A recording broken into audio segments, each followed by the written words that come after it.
Shalom pemirsa CP Indonesia semua, senang rasanya kita masih dipertemukan oleh Tuhan untuk kita bertemu lagi untuk membahas dari buku Bersama Tuhan di Waktu Fajar. Pada saat ini kita harus percaya bahwa Tuhan selalu senantiasa menyertai kita. Sebab itu dengan doa dan bimbingannya kita dapat diyakinkan bahwa pada hari yang mulia ketika Yesus kembali untuk mengklaim miliknya atau mengklaim kita sebagai umat yang sejati, bahwa kita akan menunggunya di sana dengan tangan terbuka dan disambut kehadiratnya yang kekal. Ini adalah satu janji bagi kita bahwa Tuhan sedang mendoakan dan membimbing kita untuk kita terus melakukan kebaikan sebagaimana mestinya yang diajarkan kepada kita.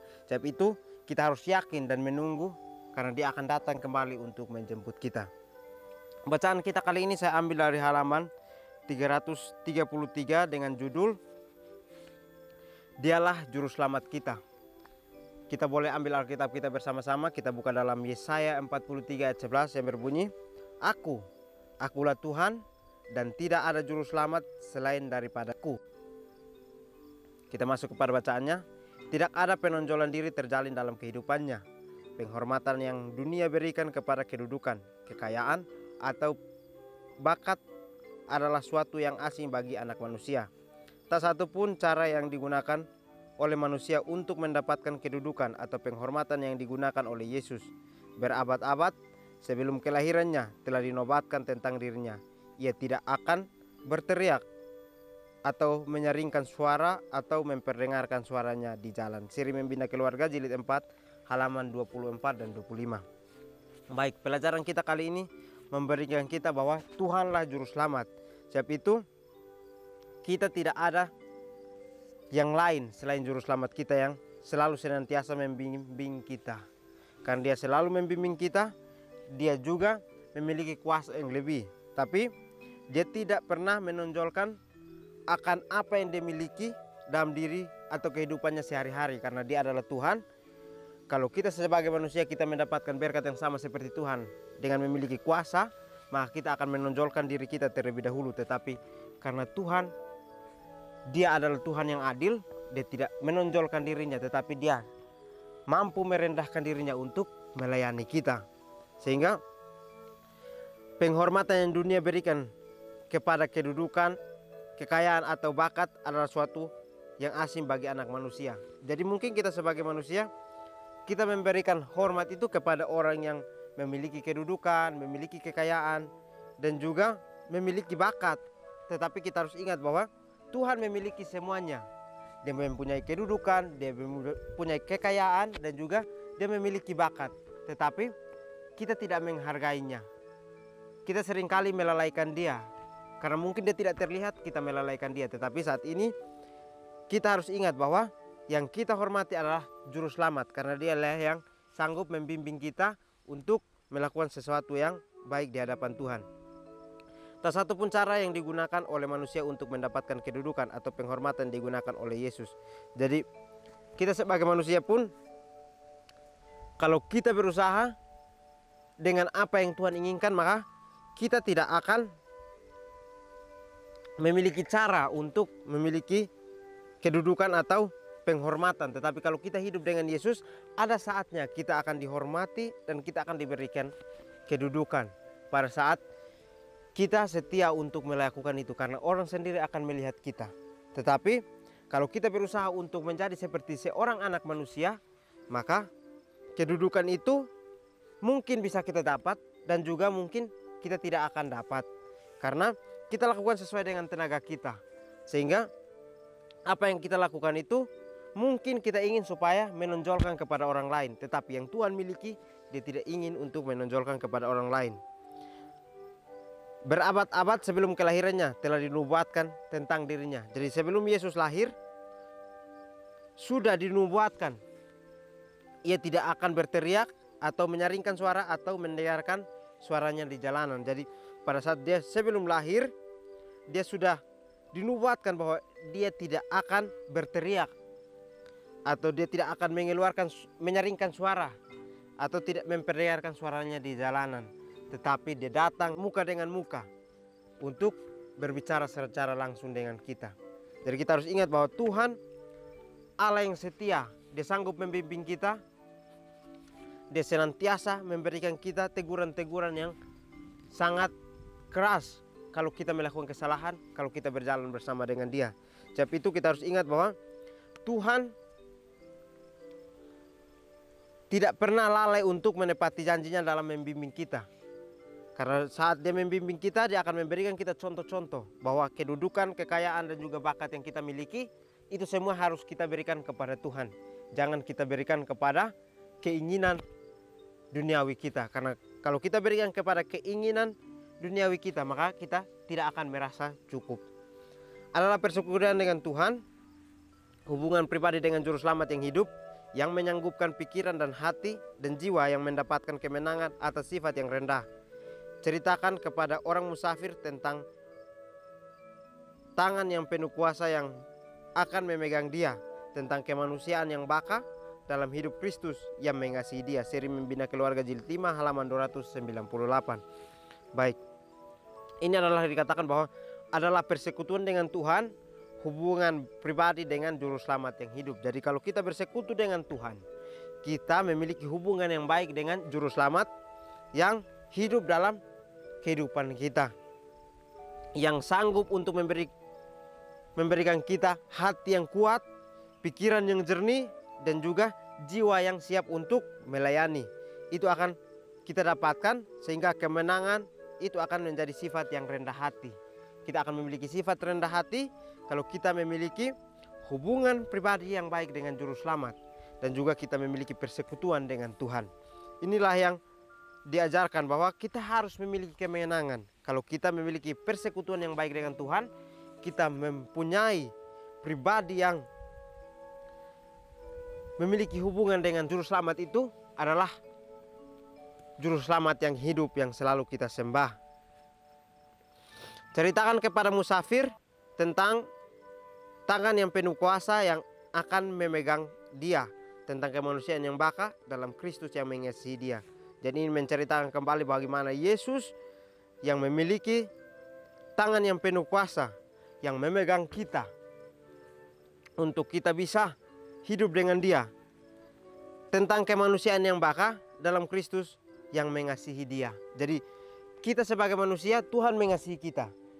Tuhan juga sendiri dikasihi oleh Bapaknya, sehingga dia memegang tangan anaknya, dan juga Tuhan memegang kita untuk bisa hidup bersama-sama dengan dia. Karena dia adalah Juru Selamat kita, maka dia akan senantiasa menggenggam kita seperti Bapaknya menggenggam dia. Oh, janganlah ada sepatah kata pun yang menambah rasa sakit kepada jiwa yang letih, kepada kehidupan dosa, tetapi tidak mengetahui di mana bisa mendapatkan kelepasan. Perkenalkanlah Juru Selamat yang berkasihan itu. Peganglah tangannya, angkatlah dia. Katakan kepadanya kata-kata dorongan dan pengharapan. Tolonglah dia meraih dengan Juru Selamat. Seri Membina Keluarga jilid 4 halaman 146. Baik, ini adalah kembali lagi memberikan kita tegurannya, di mana janganlah ada sepatah kata pun yang menambahkan rasa sakit, atau apapun jalan hidup kita, jangan kita membuat itu sebagai rasa sakit yang selalu mendalam dalam kehidupan kita. Kita merasakan kepahitan dalam kehidupan kita, tetapi kita harus ingat bahwa kepada jiwa yang letih karena kehidupan dosa, tetapi tidak mengetahui di mana bisa mendapatkan kelepasan, perkenalkanlah yang berkasihan itu. Jadi pada saat jiwa yang letih dalam keadaan kehidupan dosanya, dan dia tidak tahu untuk kemana dia pergi untuk mendapatkan kelepasan itu, sebab itu marilah kita perkenalkan Juru Selamatlah yang berkasihan itu, yang senantiasa akan memberikan kelegaan kepada orang yang berletih lesu itu. Kita pun tidak boleh merasakan sakit kalau kita berjalan dengan Tuhan. Mungkin secara manusiawi kita akan merasakan apa yang tidak pantas dalam kehidupan kita, tetapi kalau kita bersama dengan Juru Selamat, berarti kita akan bisa melewati itu dengan apapun yang kita lakukan. Karena Tuhan akan memberikan hikmat kepada kita. Kita akan dikuatkan sehingga kita berani untuk mengambil satu tindakan yang mungkin sesuai dengan Juru Selamat yang ajarkan kepada kita. Peganglah tangannya, angkatlah dia, katakan kepadanya kata-kata dorongan dan pengharapan. Tolonglah dia meraih tangan Juru Selamat. Jadi ini memberikan kita motivasi bahwa pada saat kita melihat seorang yang mungkin merasa letih, kita perkenalkan juru selamat kepada dia, lalu kita pegang tangannya, kita mendukung dia, kita angkat dia, lalu kita katakan kepadanya kata-kata yang memberikan dia dorongan untuk tetap kuat, dan juga kita berikan harapan kepada dia bahwa hanya pada juru selamat dia dapat mendapatkan kelegaan itu. Jadi kita harus berani untuk memberikan tangannya kepada juru selamat supaya juru selamat boleh menggenggam tangannya sendiri, supaya dia juga boleh mengerti bahwa kehidupannya juru selamat juga akan melindungi dia, akan membimbing dia juga. Jadi kita percaya bahwa ini adalah pelajaran yang sangat menarik bagi kehidupan kita.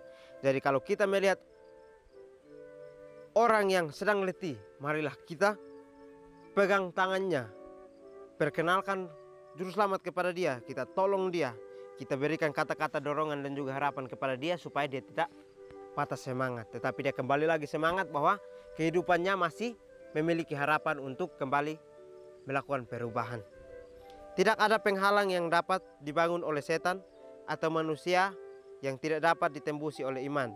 Dengan iman, wanita Venesia itu menerobos penghalang yang sudah didirikan di antara orang Yahudi dan orang kafir. Terhadap kekecewaan tanpa menghiraukan keadaan yang mungkin telah membawa dia kepada kesangsian. Ia berharap pada kasih juru selamat. Demikianlah Kristus merindukan agar kita berharap padanya. Berkat-berkat keselamatan adalah bagi setiap jiwa. Tidak satu pun kecuali pilihannya sendiri dapat mencegah seorang untuk mengambil bagian dari janji dalam Kristus melalui Injil. Alfa Omega jilid 5 halaman 440 dan 441. Baik, di akhir pelajaran kita memberikan kita pelajaran bahwa kita tidak memiliki penghalang kalau kita hidup dengan Tuhan. Karena di sini dikatakan bahwa tidak ada penghalang yang dapat dibangun oleh setan atau manusia yang dapat ditembusi oleh iman. Jadi kalau kita memiliki iman, kita tidak bisa dihalangi oleh setan ataupun manusia yang sedang membangun tembok untuk memisahkan kita dari Tuhan. Kita bisa tembus itu karena iman kita lah yang dapat menguatkan kita untuk berjalan maju, untuk menembusi apa yang sudah dibangun oleh setan dan manusia. Contohnya seperti iman wanita Venesia ini. Dia sangat memiliki iman yang kuat. Dia percaya bahwa dengan imannya dia akan menembusi tembok yang sudah dibangun oleh orang Yahudi dan orang Farisi itu. Dia akan menembusi penghalang itu, sehingga penghalang itu dia akan rubuhkan, sehingga orang Yahudi dan orang kafir melihat bahwa iman dia dapat memiliki kuasa yang lebih tinggi.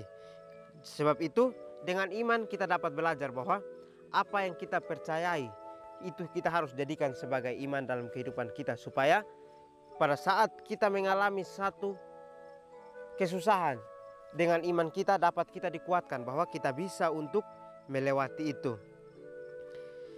Terhadap kekecewaan tanpa menghiraukan keadaan yang mungkin telah membawa dia kepada kesaksian, ia berharap pada kasih juru selamat.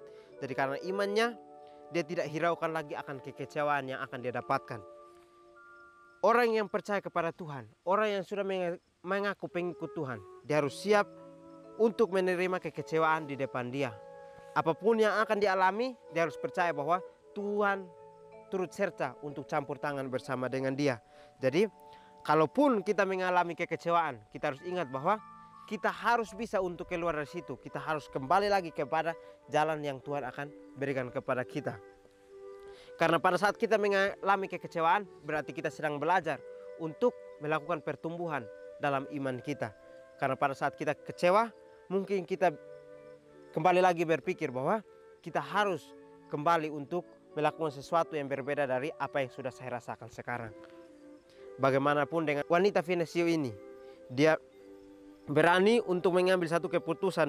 Mungkin itu mengecewakan sekalipun, tetapi dia berani untuk mengambil itu, lalu dia menerobos penghalang yang sudah didirikan oleh orang Yahudi dan orang Farisi itu. Demikian Kristus merindukan agar kita dapat berharap padanya. Berkat-berkat keselamatannya adalah bagi setiap jiwa. Jadi Tuhan juga sangat rindu untuk kita dapat berharap kepadanya atau menempatkan diri kita kepada kehidupan Tuhan, supaya kita dapat bisa disanggupkan untuk hidup dengannya. Karena Kristus memiliki banyak berkat-berkat keselamatan untuk kehidupan kita setiap jiwa. Jadi kita akan mendapatkan berkat-berkat itu kalau kita bersandar atau berharap hanya pada Tuhan. Kalau kita tidak bersandar kepada Tuhan, maka kita tidak akan mendapatkan berkat-berkat keselamatan itu. Karena semua berkat yang akan disediakan sudah ada di dalam kehidupan dia. Tidak satu pun kecuali pilihannya sendiri dapat mencegah seorang untuk mengambil bagian dari janji dalam Kristus melalui Injil. Jadi inilah di mana dikatakan bahwa tidak ada satupun yang dapat menghalangi kita kecuali diri kita sendiri. Seorang tidak akan bisa menghalangi kita karena pilihan kita yang dapat menghalangi kita. Kalau kita ingin mendapatkan sesuatu yang baik menurut Tuhan, maka kita harus berani mengambil tindakan dan menguatkan diri kita untuk bisa maju tanpa menghiraukan kekecewaan di depan kita. Tetapi kalau kita kembali lagi membuat satu pilihan di mana kita mementingkan diri kita, maka kita tidak bisa mengambil bagian dari janji dalam Kristus melalui Injil itu. Karena pada saat ini kita sudah diberikan Injil, maka kita harus mengambil Injil itu, lalu kita menentukan apakah kita mau mengikuti pilihan diri kita sendiri atau mengikuti pilihan Tuhan. Jadi pelajaran kita kali ini mengajarkan kepada kita bahwa Dialah juru selamat kita. Dia tidak akan membiarkan kita, tetapi Tuhan dan tidak ada juru selamat lain yang akan sanggup membimbing kita. Jadi kita harus menghormati Dia, karena kepada Dia kedudukan, kekayaan dan bakat itu selalu ada dalam kehidupannya. Karena kalau kita hidup dengan Dia, maka Dia akan memberikan kita kecukupan sesuai dengan apa yang kita butuhkan. Mungkin ini saja yang dapat saya bahas. Kiranya kita bertemu lagi di pertemuan selanjutnya. Kiranya Tuhan Yesus memberkati kita semua.